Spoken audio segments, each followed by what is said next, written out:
No more starving artists. No more. Let's replace starving artists with thriving artists. I'll explain to you what I mean. It wasn't that long ago in society when artists were considered people that were so special, so incredible. People within towns and villages, communities and cities realized that the people that were very artistic and very creative were special, were amazing in a way that most people are not. You are one of those people. You are gifted, talented, above and beyond what you even realize yet. Somehow, over more recent years, artists have been allocated and delegated and set aside and seen as a tiny, helpless group of people who cannot even take care of themselves financially and who have to do something else in order to earn a living. This is not how life was created to be, and this is not God's plan for artists. If artists just even 100 years ago were exalted and lifted up in their society because they were seen truly as ones that have abilities that most do not, why do we look at it so differently now? What I offer to you is the starving artist mantra. What do I mean when I refer to the starving artist mantra? Sayings such as, I can't earn a living from my art, I have to have a regular job. That is all very recent thinking, and the reason it feels so terrible when you say it is because it's not true. When you say that you cannot earn a living from your art, it feels terrible because it's not true. Of course you can, and of course God gave you those gifts, talents, and abilities to use to take care of yourself financially and to help others and create a better world. Remember that God is a huge God and that He was very careful when He selected you to give you the abilities that you have. And those abilities are to be utilized. They are to be given to the world as a gift to help the world to become a much better place. Think outside of where you presently are. Look back 100 years and think about artists at that time. They were not starving artists. They were people that were revered. So let's exalt ourselves as a people group now, artists, to a much higher level than where we presently are. It is very easy to raise ourselves up. Gather with other artists. Start to work together within your communities.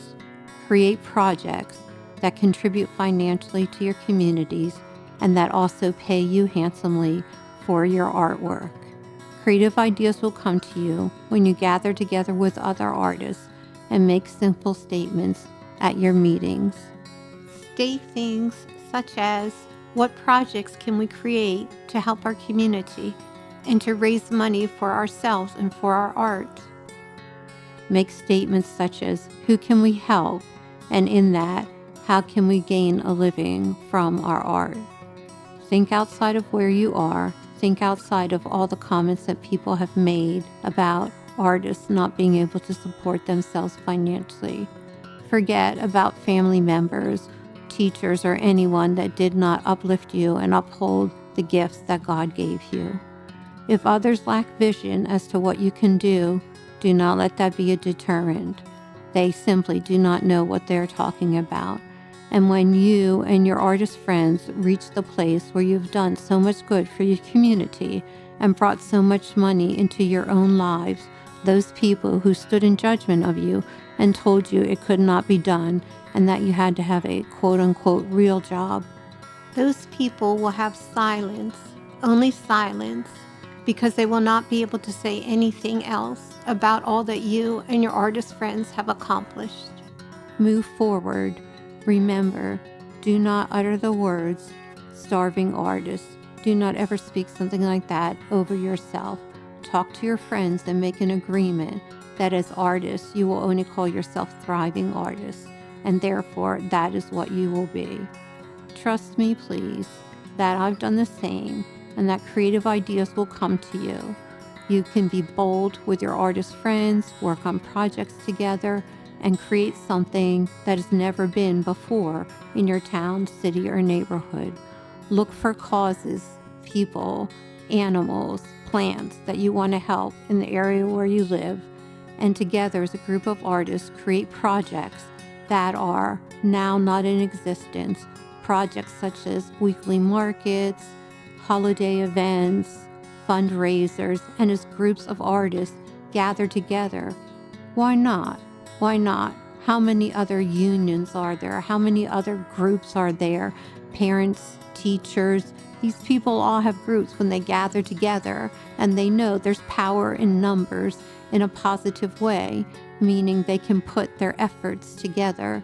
They can work on projects together. They can advance principles that they know are for the good of their community together. But artists have become a disbanded group.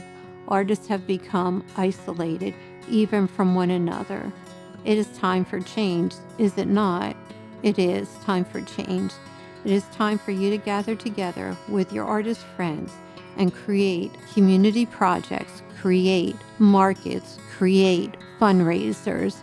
Just start just with one, and you will see that as you create one project and succeed with it, the next will unfold and the next will unfold.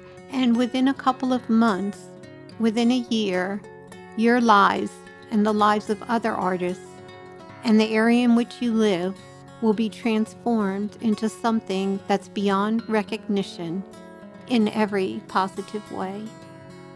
No more starving artists. Never again allow yourself or your friends to speak such a thing.